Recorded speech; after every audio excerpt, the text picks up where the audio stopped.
how do we now put them into the global value chains? So I'll leave that one. The next one that I think we need to think about is the role of modern technologies and innovation. So as you go through these issues here and lessons learned and follow-up actions here, I think we need to really challenge and ask ourselves, what is the role of modern technologies and innovation in Wales as we do this?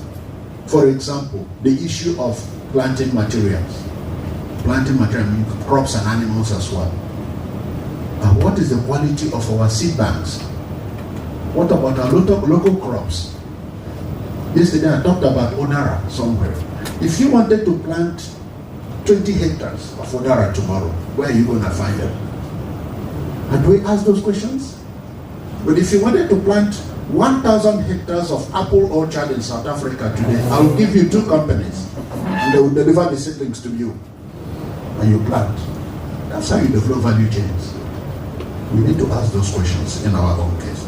So, seed quality, animal quality, especially local breed, are important in the role of modern technology. Mechanization. Drudgery is not going to feed us. Mechanization. We do have a National Center for Agricultural Mechanization. If there are dedicated national agencies we know that can help us to achieve, let's mention them. But they would like to work with us because we recognize their role. Irrigation. We know that just by applying water alone at the right time, you can increase your productivity by 30%. What happened to our river basin development authorities? Have you heard about them? Let's question and ask those things there. Then, the role of modern biotechnology. We have a national center. We have NAPDA. I listened to the DG last night on channel also talking.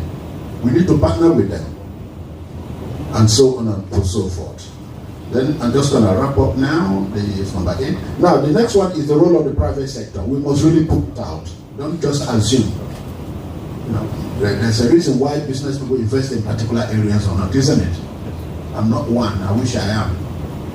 Why don't they invest in particular areas? So the role of the private sector is important. The case of Nigerian oil refining is one in point. By one of our own sons deciding to invest into private refining of oil has drastically changed that particular sector forever, I would say. Isn't it? So who are the Dangotes in our agriculture and food systems? That is the question, whether we like it or not. For the first time in the history of Nigeria, we are now selling oil in Naira. Who would have thought about this 20 years ago? So please, the role of the private sector must be emphasized. And that can only happen through partnership. The other point related to the role of the private sector is that they are always looking for incentives. And you don't blame them. You don't want to grow your own and throw away, do you? And most of the money they are borrowing. So we must not just talk about private sector as if they are nobody magic, angels and coming to save us. No. They need incentives. So we need to ask, what are the incentives? What is stopping the private sector from transforming and revolutionizing an agricultural sector? And then I come almost finally to the role of government.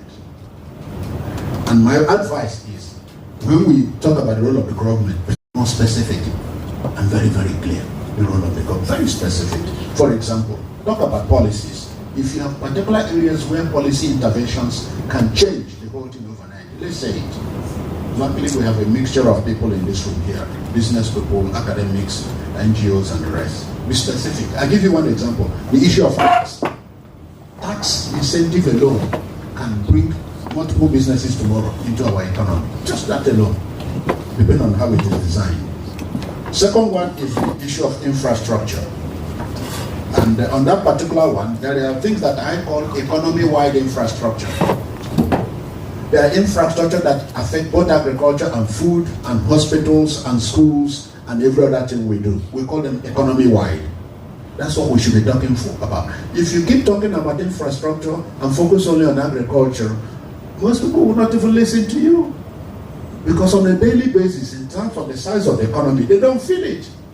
It's not a political thing. Right? So we have some governors that are called construction governors or this.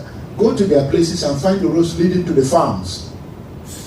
So we must find a way to make sure that when infrastructure is put in place, it is designed in such a way that it can be called economy-wide. Agriculture can tap into it. Hospitals can tap into it. Schools can tap into it. It might make more sense for us to say to our senators, House of Representatives, and community leaders. And then finally, colleagues, something I think you should put into consideration.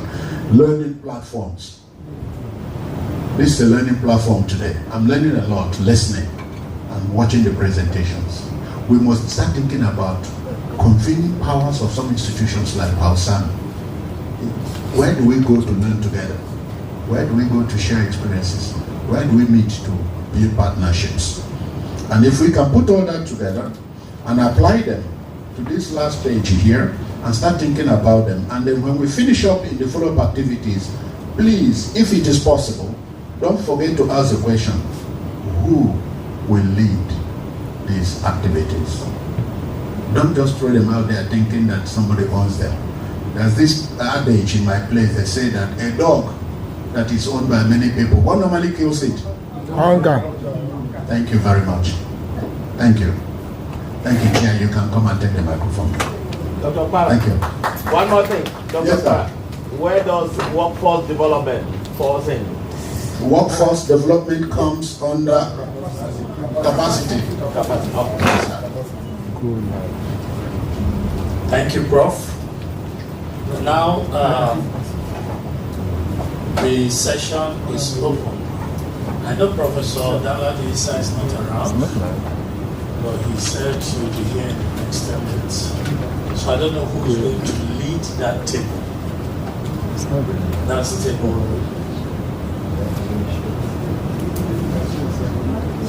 5.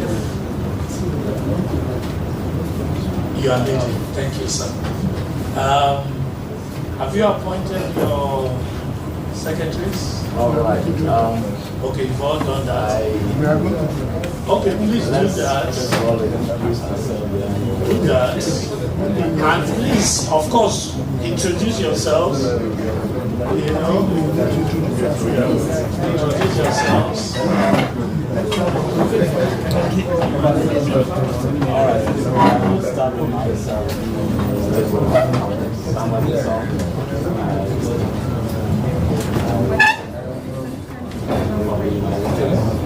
I am from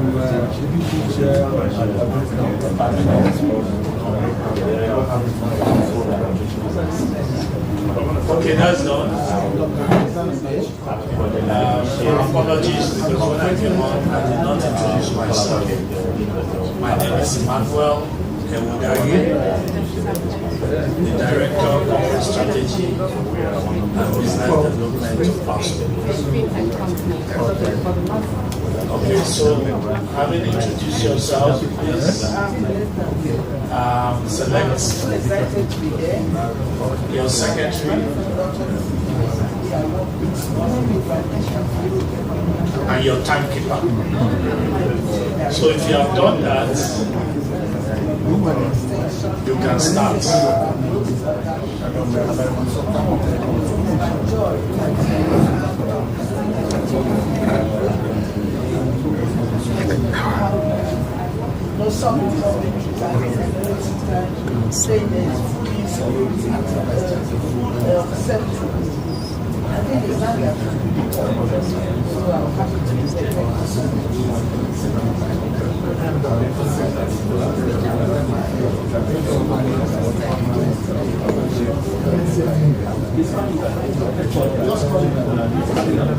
Okay, please, like the MC said yesterday, it's a democracy. Having introduced yourselves and ready for the job, I just want to throw it open. Are you ready to go for tea break now, or you just want to go ahead with some discussion? And then at some point, you may want to take a break and go for tea break.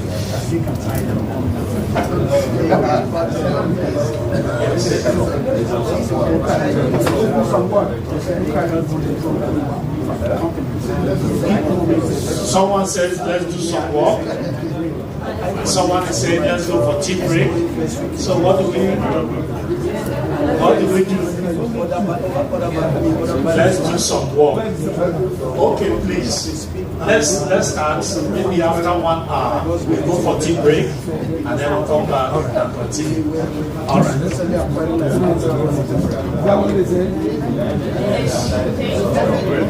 If you have need of any support material, please appear. Just call me or Iferi or Engineer Bassi. We'll help you to get that material. Then secondly, I'm collecting Wow. I would say beginning will come in. By the time you come in,